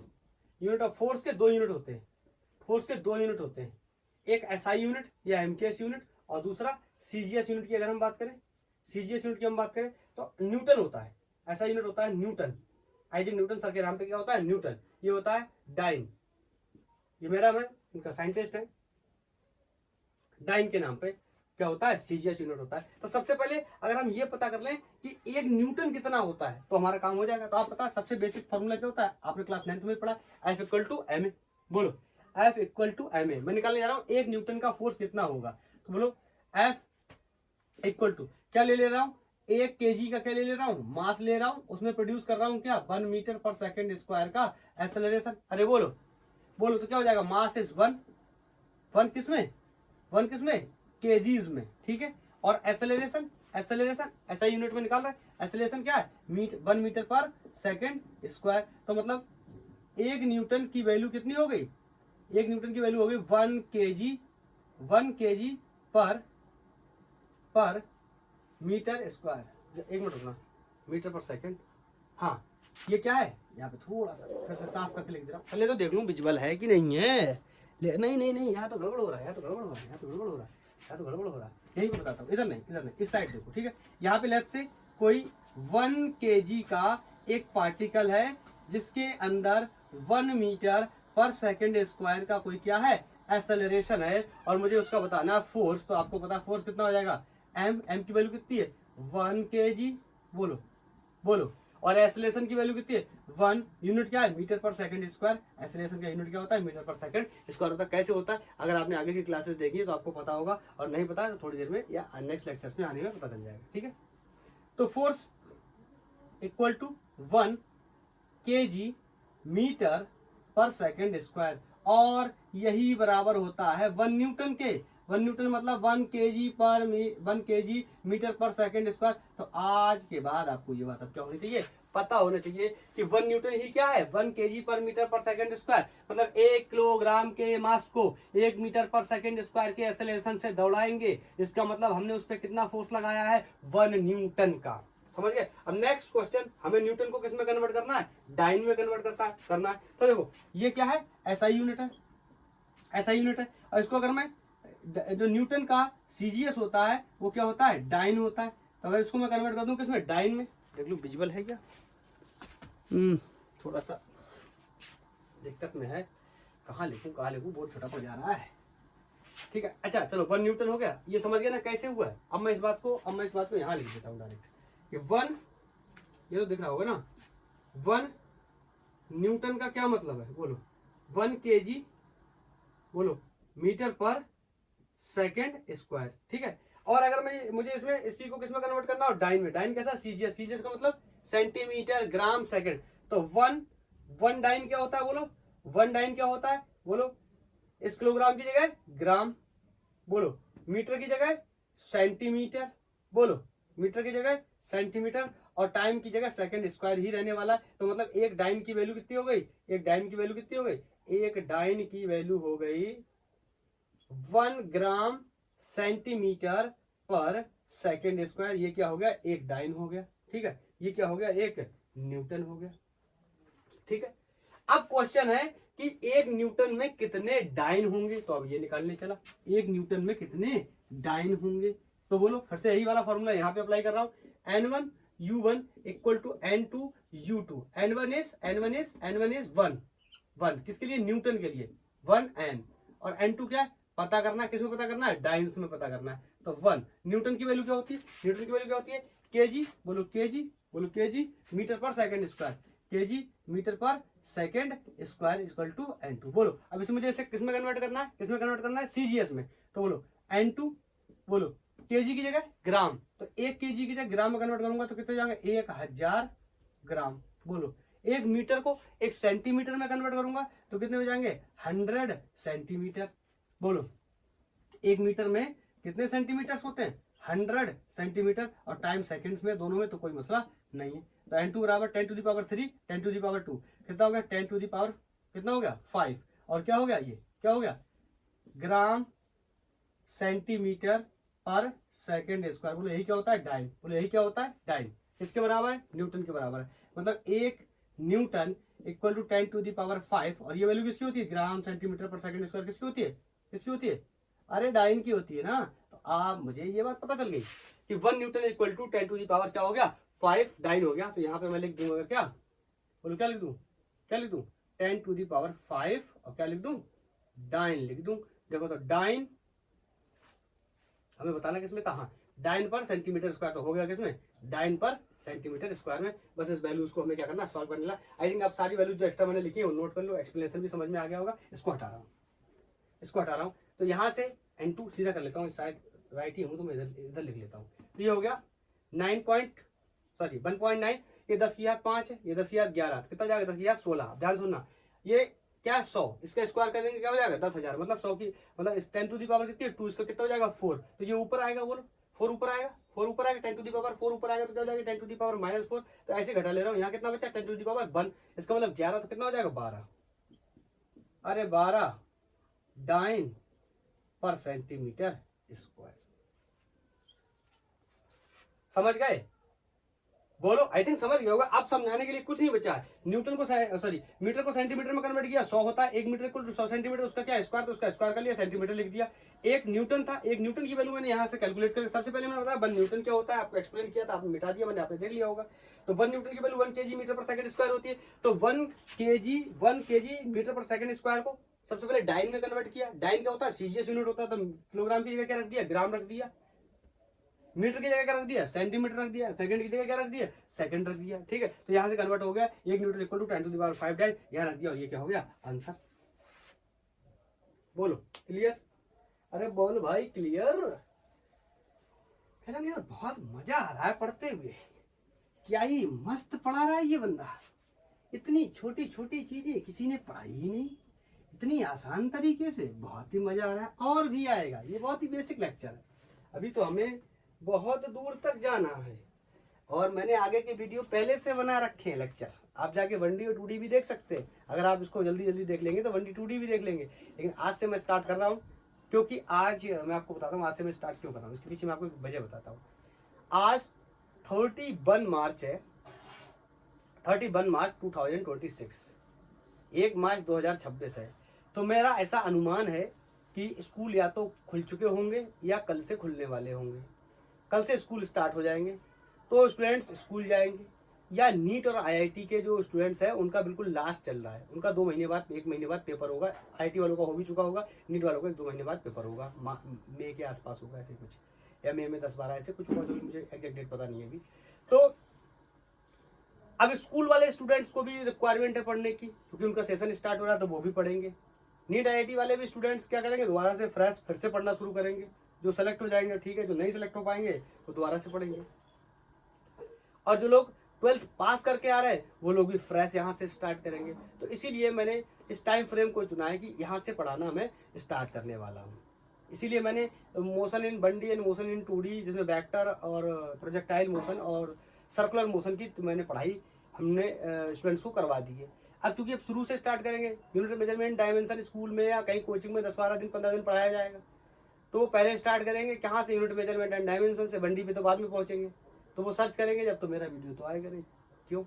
क्योंकि मैंने पढ़ाया नहीं था, इसीलिए मैं पढ़ा रहा हूँ और शुरू से पढ़ा रहा हूँ, ताकि जो भी स्टूडेंट अगर मेरे से पढ़ना चाहता है, उसे मेरा पढ़ाया समझ आता है, तो वो कहाँ से पढ़ाई करेगा, यहाँ से पढ़ाई करेगा। और जो मैं आज आपको बता रहा हूँ ये किसी भी कॉम्पिटिटिव एग्जाम्स में आने वाला ऑलमोस्ट नहीं है, समझ रहे हो, लेकिन ये बेसिक है। आगे की फिजिक्स हमें पढ़नी है, बार बार यूनिट कन्वर्जन करने पड़ेंगे, बार बार हमें क्या करना पड़ेगा, यूनिट्स को ड्राइव करना पड़ेगा। तो इन सब चीज़ों के लिए ये क्या है, वीडियो कॉन्सेप्चुअल होने वाला है, बेसिक चीज़ों को बिल्कुल क्लियर करने वाला है। ठीक है, तो इसमें हमने कुछ क्वेश्चन कर रहे हैं। नेक्स्ट क्वेश्चन है, हमसे कह रहा है द डेंसिटी ऑफ मटेरियल, एक कोई मटेरियल है, द डेंसिटी ऑफ मटेरियल, उस मटेरियल की कोई डेंसिटी हमें दे रखी है, और जो डेंसिटी की वैल्यू है that is 0.8 gram centimetre cube. ठीक है, ग्राम सेंटीमीटर क्यूब। हमसे कह रहा है express it in SI units. आपको पता है SI यूनिट्स का मतलब मास को किलोग्राम्स में, डिस्टेंस को मीटर में और टाइम को सेकंड्स में। तो अब फिर से वही लगा देंगे, N1 equal to N2 U2। इस बार छोटे से बड़े में जा रहे हैं, बोलो इस बार किससे जा रहे हैं, छोटे से बड़े में जा रहे हैं। तो क्या करेंगे बताओ, वैल्यू रखी कितनी, 0.8, बोलो 0.8, इस साइड रखता हूं, बोलो 0.8, और यूनिट क्या दे रखा है, ग्राम। हमें क्या निकालना, क्या है निकालना, क्वेश्चन को चेक कर लूँ दोबारा, कोई गलती तो नहीं। ठीक है। हाँ, तो ये क्या है, 0.8 ग्राम है, इसको कन्वर्ट करना है। क्या मैं यहीं से ऐसे थोड़ा सा डायरेक्ट कर दूंगा, समझ पाओगे, नहीं समझ पाओगे, चलो कोई बात नहीं, सही कर दे रहा हूँ। 0.8 ग्राम सेंटीमीटर क्यूब को कन्वर्ट करना है, वैल्यू पता नहीं है। बताओ, ग्राम को जब किसमें कन्वर्ट करूंगा, कुछ लोग इसको देखो ऐसे भी बताते हैं, आप चाहो तो ऐसे भी कर लिया करो। अगर आपको मैं थोड़ा सा तेजी से करने की कोशिश करता हूँ, अगर आपको कठिन लगता है तो आप ऐसे भी कर लिया करो। ये क्या है, U1, ये क्या है U2, हमें निकालना क्या, N2। तो ये क्या हो जाएगा, U1, ऐसा करके लिखता हूँ, N2 इक्वल टू N1, ये आ गया U1 अपॉन U2। आप ऐसे भी कर लिया करो, कोई प्रॉब्लम नहीं। तो N1 की वैल्यू कितनी है, 0.8, U1 की वैल्यू कितनी है, बोलो ग्राम सेंटीमीटर क्यूब। इसको मुझे कन्वर्ट करना है, किसमें कन्वर्ट करना है, बोलो किसमें कन्वर्ट करना है, SI यूनिट में। तो ग्राम की जगह किलोग्राम, तो बोलो 1 ग्राम की जगह किलोग्राम रखूंगा, कितना रख सकता हूँ, बोलो 10⁻³ kg, अब सीधा ऐसे लिखूंगा। ठीक है, और सेंटीमीटर, 1 सेंटीमीटर की जगह क्या लिख सकता हूँ 10⁻⁻² मीटर। अरे 1 मीटर में 10⁻² सेंटीमीटर, तो 1 सेंटीमीटर में 10⁻² मीटर, और उसका क्या करना है क्यूब, इसका मतलब 10⁻⁻6। तो यहाँ पे लिख दे रहा हूँ क्या 10⁻⁻6। बोलो किस में आ गया ये मीटर क्यूब में। तो बोलो n2 की वैल्यू कितनी निकल के आ गई, इन दोनों पावर्स को जोड़ लो, बोलो इन दोनों पावर्स को जोड़ लो।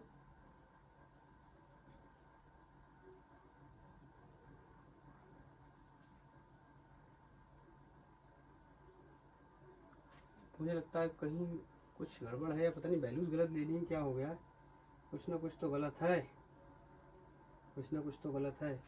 Late me check, okay 1 second, let me check.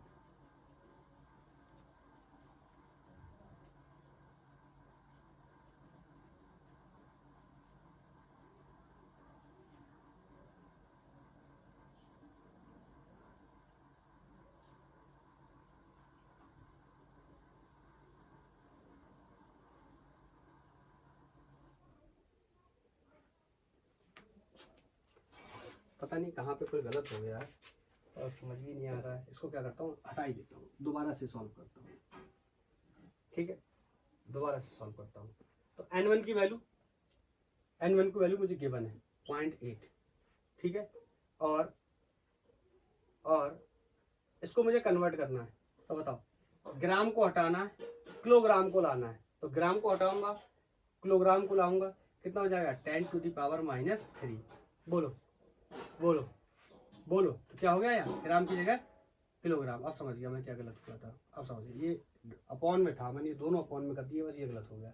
Centimetre cube है, मीटर क्यूब में लाऊंगा, तो यहाँ पे कितना आ जाएगा 10⁻⁻6 मीटर क्यूब, ये देखो निकाल के रखा हुआ तो है, ठीक है। अब ये देखो ऊपर जाएगा तो कितना हो जाएगा, बोलो यहाँ से क्या हो गया n2, तो n2 की वैल्यू यहाँ से आ जाएगी, बोलो ये ऊपर जाएगा प्लस हो जाएगा +6, 3 मरेंगे कितना बचेगा 10⁻+3। अरे बोलो 10⁻+3, उसमें ये पॉइंट हटाऊंगा तो कितना हो जाएगा 10⁻+2, इसका मतलब 800, बोलो 800 केजी, बोलो केजी पर मीटर क्यूब। अब गलती आप समझ गए क्या हो रही थी, ये भी मैं नीचे ही डिवाइड कर दे रहा था, दोनों नीचे डिवाइड कर दे रहा था, इस वजह से क्या हो जा रहा था, गलत हो जा रहा था। समझ गए, अब क्लियर है, ओके। तो इन सब चीजों के बारे में मुझे इतना बताना था, मैंने आपको कुछ क्वेश्चन भी करवा दिए, ओके। अब मैं आपको 2 चीजें और बताऊंगा, मैं आपको लेंथ का मेजरमेंट बताने वाला हूं, कैसे हम लेंथ को मेजर करते हैं, और लेंथ के मेजरमेंट के बाद मैं इस लेक्चर को ऑफ कर दूंगा, ओके। बेसिक चीजें और कुछ एडवांस चीजें भी इसमें क्लियर हो जाएंगी। देखो लेंथ, मेजरमेंट ऑफ लेंथ बता रहा हूं तो अच्छे से ही बताऊंगा, नहीं पढ़ाता तो कोई बात ही नहीं थी। मेजरमेंट ऑफ लेंथ, लेंथ का मेजरमेंट हम 2 तरीके से करते हैं, एक डायरेक्ट तरीके से और एक इनडायरेक्ट तरीके से, समझ रहे हो। मेजरमेंट ऑफ लेंथ का हम 2 तरीके से करते हैं, डायरेक्ट तरीके से इनडायरेक्ट तरीके से। क्या है डायरेक्ट, क्या है इनडायरेक्ट, अभी सब बताता हूँ। डायरेक्ट मेथड एक, मैं इसमें ज्यादा इंग्लिश नहीं लिखाऊंगा, एक्सप्लेन करूंगा सिर्फ। एक है डायरेक्ट मेथड, डायरेक्ट मेथड है, और another is indirect method. Indirect method बहुत ज्यादा एक्सप्लेन करने से बेहतर है मैं आपको ऐसे बता दूं कि डायरेक्ट मेथड का मतलब ये है कि जिस किसी की डिस्टेंस भी मुझे सेपरेशन 2 पॉइंट्स की नापनी है स्पेस के अंदर, तो मैं उसको क्या बोलता हूँ डायरेक्ट पॉइंट बोलता हूँ, डायरेक्ट मेथड बोलता हूँ, और इसको हम 3 तरीके से नाप सकते हैं। अब आपको क्लियर हो जाएगा। First one is meter scale. अरे मीटर स्केल का मतलब भाई अपना इंची टेप, बोलो मीटर स्केल का मतलब क्या होगा भाई अपना इंची टेप, बोलो भाई अपना क्या होगा इंची टेप। दूसरा हम नाप सकते हैं इसको वर्नियर कैलिपर्स से, वर्नियर कैलिपर्स से, वर्नियर कैलिपर्स से भी हम इसको नाप सकते हैं, बोलो बोलो वर्नियर कैलिपर्स से, वर्नियर कैलिपर्स से। एक मिनट लाइट का कुछ इशू हो रहा है लग रहा है, ठीक है vernier calipers. And next one is screw gauge. Screw gauge आपको पता होगा, स्क्रू गेज, स्क्रू गेज से हम नाप सकते हैं, बोलो किससे, स्क्रू गेज से, ठीक है। या स्फेरोमीटर भी बोलते हैं स्क्रू गेज को। क्या बोलते हैं? स्फेरोमीटर। मुद्दे की बात समझो क्या है। मुद्दे की बात समझ में आई?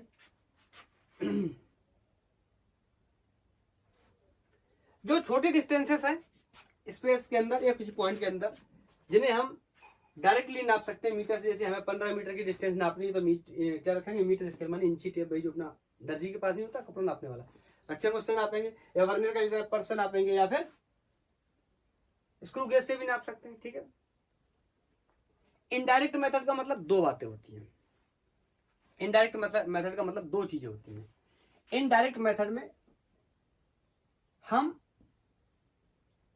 ऐसी चीजों को नापने जा रहे हैं जो एसेसेबल हैं और जो एसेसेबल नहीं है, जैसे और इनएसेसेबल। इनएसेसेबल क्या होता है ये अभी बताता हूं। मैं तुमसे कहूं एक पेड़ की लंबाई नापनी है, एक पोल की लंबाई नापनी है, एसेसेबल है, समझ गए? एसेसेबल है। अब तो आपको इससे भी नाप सकते हैं, बिल्कुल नाप सकते हैं, लेकिन ये क्या है? डायरेक्ट मेथड है। डायरेक्ट मेथड का मतलब सीधे इंची टेप लगाया, कहा? पोल की हाइट पे, और बॉटम तक नाप दिया, तो डायरेक्ट मेथड है। लेकिन हम कैसे नाप रहे हैं? इनडायरेक्ट। इनडायरेक्ट को कैसे बताऊं? एक तो ज्योमेट्री से नापेंगे, अंदाजन नापेंगे। समझे? कैसे नापेंगे? अंदाजन नापेंगे, समझ गए? तो उसमें भी दो बातें हो सकती है, अंदाजा करके नाप रहे हैं एसेसेबल चीजों के लिए और इनएसेसेबल चीजों के लिए। तो इसके बारे में तो बताऊंगा नहीं मैं, तो हम नापते ही हैं, इनके बारे में क्या ही बताऊं। हाँ, इनमें एरर्स वगैरह के बारे में आगे चल के पढ़ेंगे कि वर्नियर कैलिपर्स में क्या एरर्स वगैरह हो सकती है। बोलो ठीक है। और एसेसेबल और इनएसेसेबल, इनके बारे में बता जा रहा हूं कि एसेसेबल अगर कोई ऑब्जेक्ट है, जैसे पेड़ है, तो हम उसको कैसे नापेंगे? समझ रहे? कैसे? इनडायरेक्ट मेथड से। और अगर इनएसेसेबल है तो हम उसको कैसे नापेंगे? किससे? इनडायरेक्ट मेथड से। तो आप इसको बनाओ, मैं बताता हूं। बोलो। हटाओ। पहले एसेसेबल मेथड की बात कर लेते हैं। एसेसेबल मेथड की बात कर लेते हैं। तो हम कह रहे हैं हेडिंग हमारा लगा हुआ है क्या? बोलो क्या? Indirect method for measurement for large distance. बोलो इनडायरेक्ट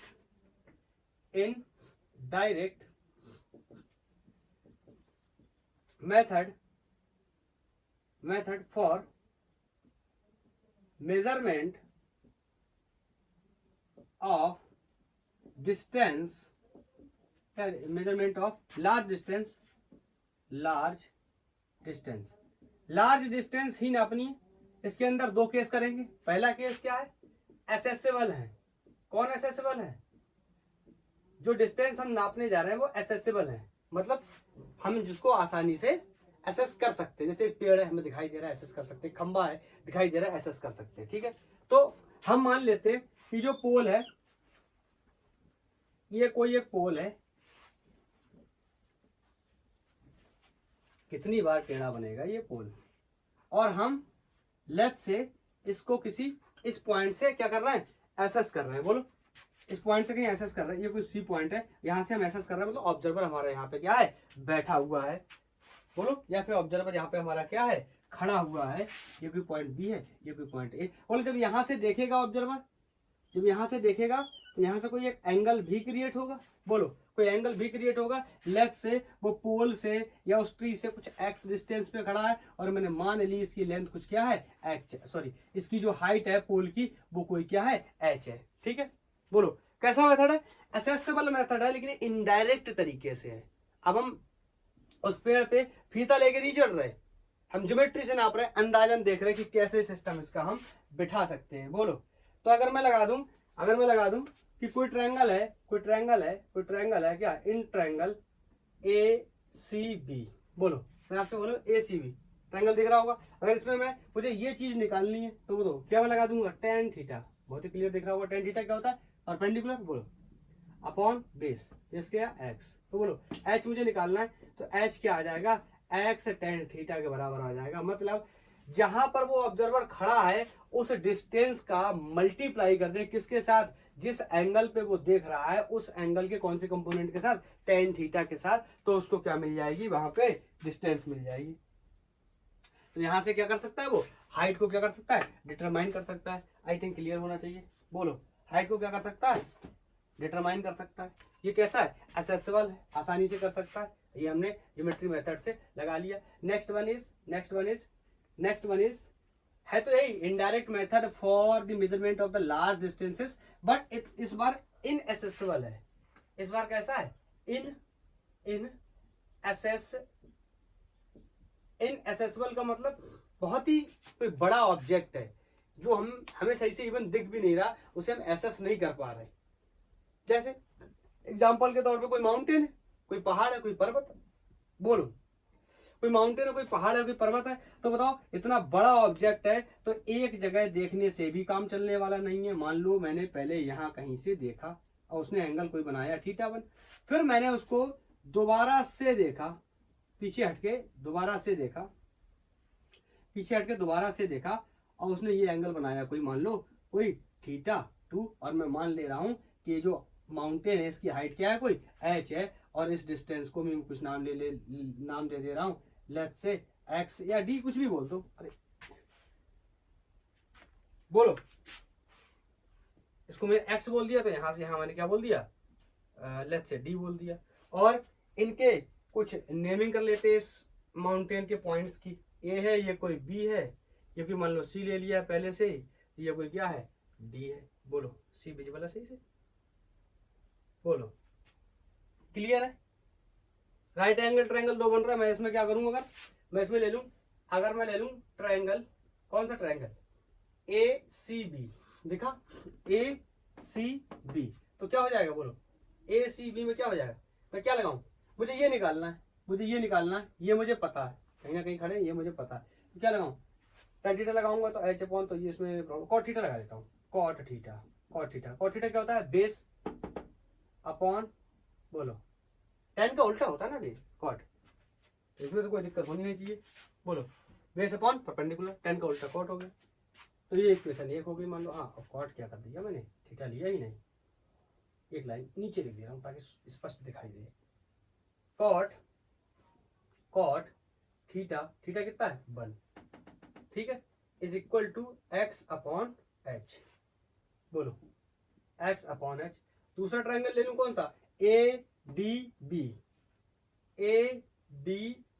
यहां पे लगा दूं क्या, cot θ2, तो बोलो ये डिस्टेंस कितनी हो गई, x, बोलो प्लस d, समझ आ रहा ना, x प्लस d, और हाइट स्टिल सेम रहेगी, बोलो कितनी रहेगी, h। इनएसेसिबल मेथड है। बोलो क्या है, अगर मैं आपसे ये कह दूं दो पोजीशन पे मैंने देखा और इनकी रिलेटिव पोजीशन निकालने की कोशिश करूं, इसका मतलब अगर मैं आपसे बोल दूं cot थीटा, अरे यार क्यों बनना है, cot θ2 माइनस cot θ1, मतलब इसमें से इसको अगर मैं घटा दूं तो इसको मैं दो तरीके से लिख सकता हूं, x अपॉन h।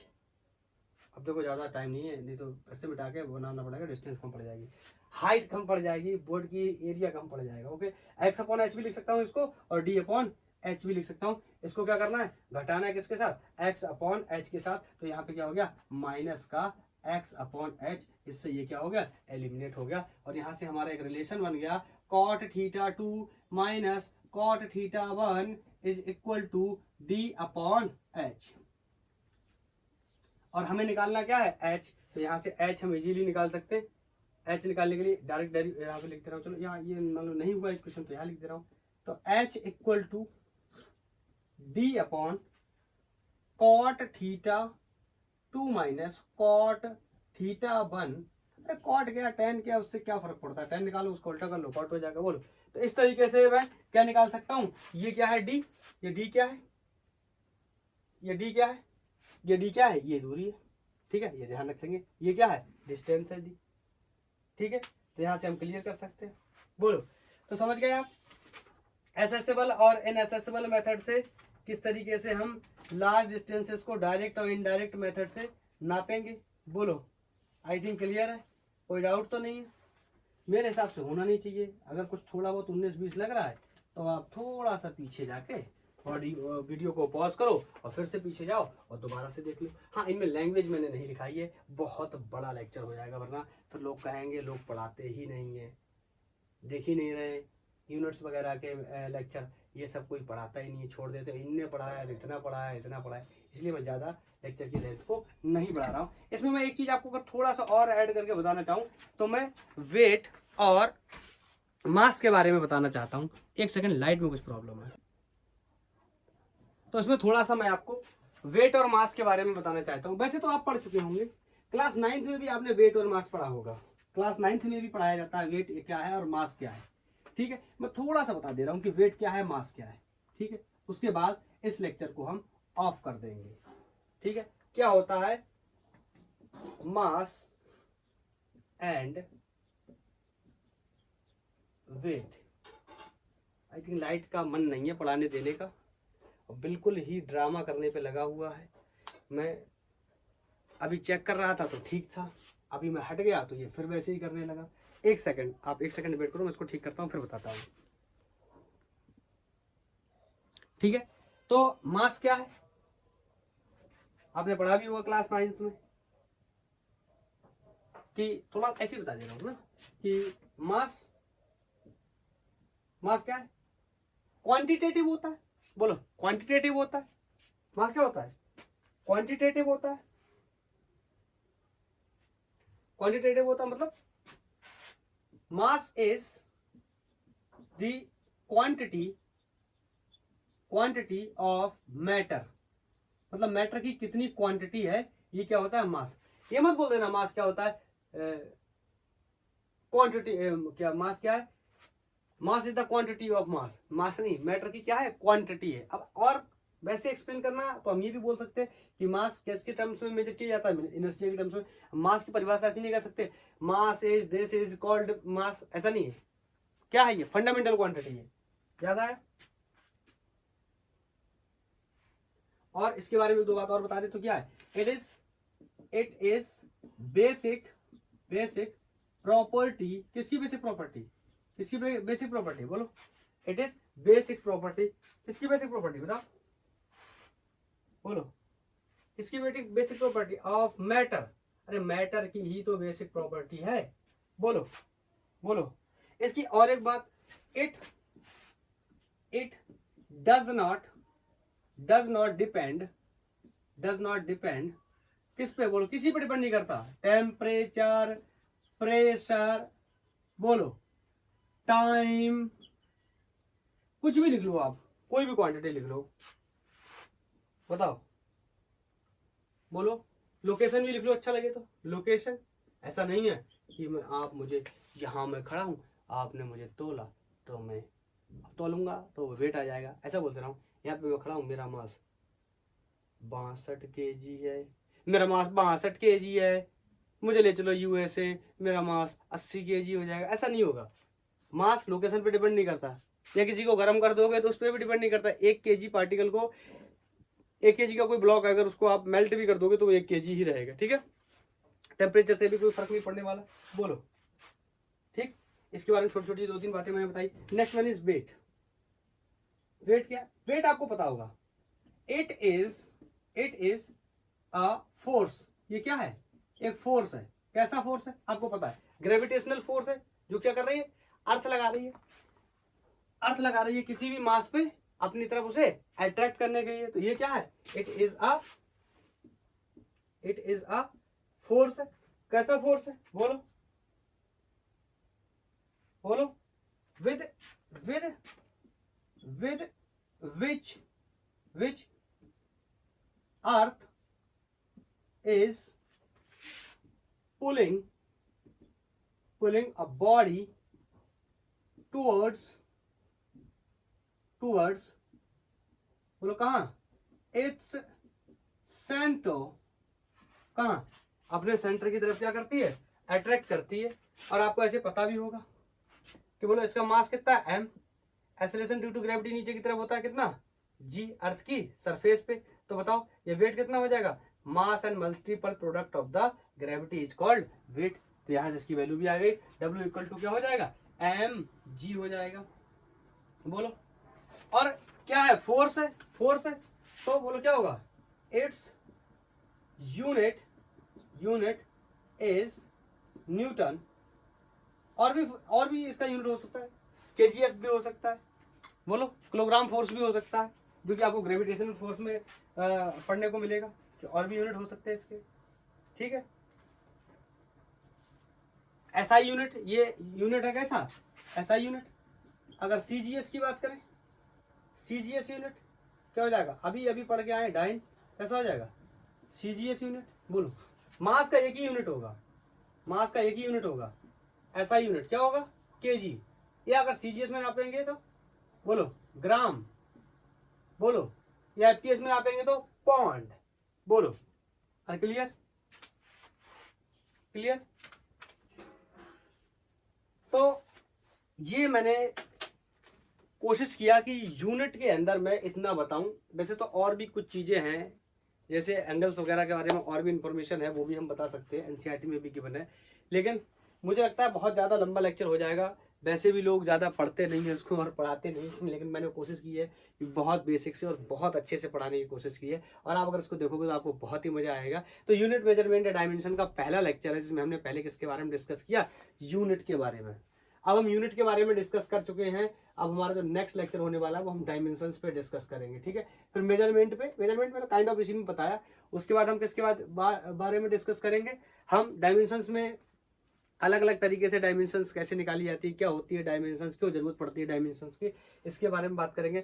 मेजरमेंट हमने अभी किया था, आपने पता कन्वर्जन भी किया था। फिर क्या आती है एरर, एरर भी हम इसी में डिस्कस करेंगे। तो इसके बाद जो नेक्स्ट टॉपिक है वो है डायमेंशन। तो आप यूनिट की बात कंप्लीट है, नेक्स्ट लेक्चर हम बनाएंगे डायमेंशंस का। फिर डायमेंशंस में अलग अलग तरीके की बात करेंगे। तो आप इसको देखते रहिए, आपको बहुत ही मजा आने वाला है। और अगर आपका कोई सजेशन है तो आप मुझे बता सकते हैं। थैंक यू, धन्यवाद।